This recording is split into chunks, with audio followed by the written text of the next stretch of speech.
The trial follows Joseph K., played by Anthony Perkins, who wakes up to the news that he is under arrest. Quite honestly, I can't remember a single offense that could be charged against me. But the real question is, who accuses me? What is he under arrest for? Both the viewer and Joseph K. have no idea. The movie follows Joseph through the jumbled mess of a legal system in the attempt to clear his name of charges he's never made aware of. I've always been a fan of courtroom movies, and all the Orson Welles I've seen, I've enjoyed quite a bit. None of that, though, prepared me for the surreal fever dream that is The Trial, which I went into completely blind. This movie is not for those who like everything explained to them, or ones who like the traditional 3-arc act in movies. This movie is more like watching existential dread somehow filmed and put on screen, which doesn't seem as crazy when you realize that this is based off of Franz Kafka book, who specialized in alienation and existential anxiety and guilt. This movie is bonkers. In this movie, you'll follow Joseph K. in his quest to clear his name, all while being just as in the dark as the character himself, maybe even a little bit more. We often see he works at his place of employment, which is just called The Office. It's very vague. Everything is incredibly vague. We're given no indication what he does. We just see rows and rows of people at typewriters. We have zero idea. There are characters we meet along the way who are just thrown at us with very little explanation of anything. They're more so there to build the tension in the atmosphere than actually tell you anything of what's going on in the story, because a lot of the story is kind of up to you, the viewer, to figure out and make up your own mind on. I don't say that as a negative, though. Some people will absolutely love what this has to offer. This is a type of movie that would think is a cult classic to people. I've personally never heard of it before getting it, but I can see this running in certain circles as an absolute masterpiece. Even Orson himself once considered this the pinnacle of his career, partially because he was given free reins to make the movie how he wanted, and man, does it look like an Orson Welles movie. It is just dripping in atmosphere all over the place. But for a man basically shunned from Hollywood, he still found a way to continue his career in interesting ways and add to film history. Because most of his stuff, pretty much from the 40s on, he did a lot of stuff outside of the Hollywood circle. He came back for A Touch of Evil. That didn't go so well for him. This is a crazy, crazy movie. Outside of the atmosphere, the acting is a high mark for this. We get Anthony Perkins playing Joseph K., and man, does he inhibit the erratic emotional feelings of a man who's convicted of a crime right from the start, and he has no idea what the crime is. You, the viewer, has no idea. He does a great job at this. We also have Orson Welles playing the Advocate, which is a character that's essentially the antagonist to the film. Things are kind of gray. Everything's very much so in the gray area, but Orson is great, as he typically is when he's on screen. And then rounding out the cast is mostly European actors, with many from France and Italy. This was filmed in Europe. I think it was Italy. They gave him complete control over everything. This is a crazy movie. I'm going to keep saying that because it really is. But everyone is super convincing in their roles, I felt like. Now to get to the actual disc itself, the purpose of it is to talk about this disc. And this is a great, great transfer. This comes to us from StudioCanal. Just to give you an idea how much Orson Welles is just kind of cast to the side by Hollywood Cog, is this has no US release, even on Blu-ray. So the only way to get this on a high definition disc is to import this. You import this, though, you'll get the 4K and you'll get a Region B locked Blu-ray.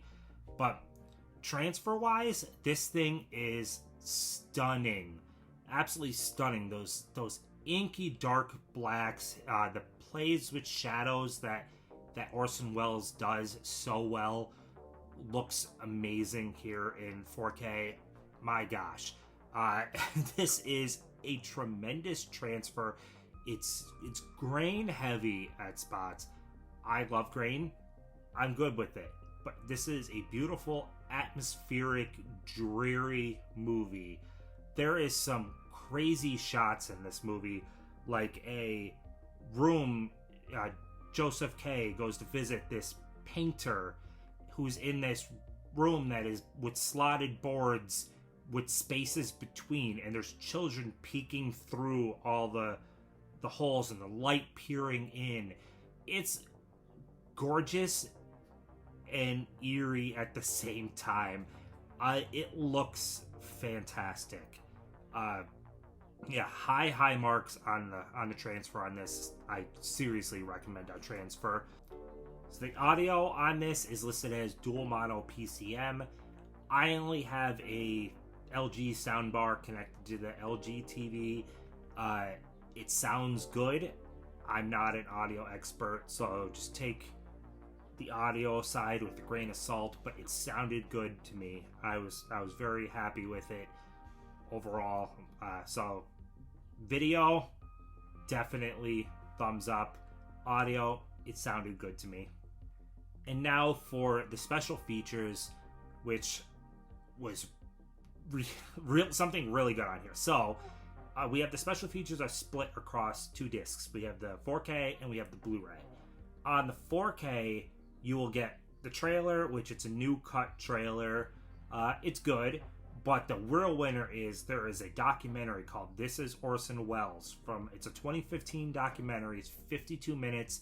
It's made by TCM, and it's all about Orson and his life, being ostracized from Hollywood. It's a really excellent watch. I highly recommend it. It doesn't really touch on this movie in it at all, but it's just a great insight into Orson himself. So that's a high recommendation. And over on the Blu-ray, we have Welles' Architect of Light, which is an interview with his DP for during this movie. It's subtitled because it's done in French. Interview with actor Steven Berkoff, a deleted scene and trailer. Those are on the Blu-ray side of it. The Blu-ray, again, region locked to B, 4K, region free, obviously.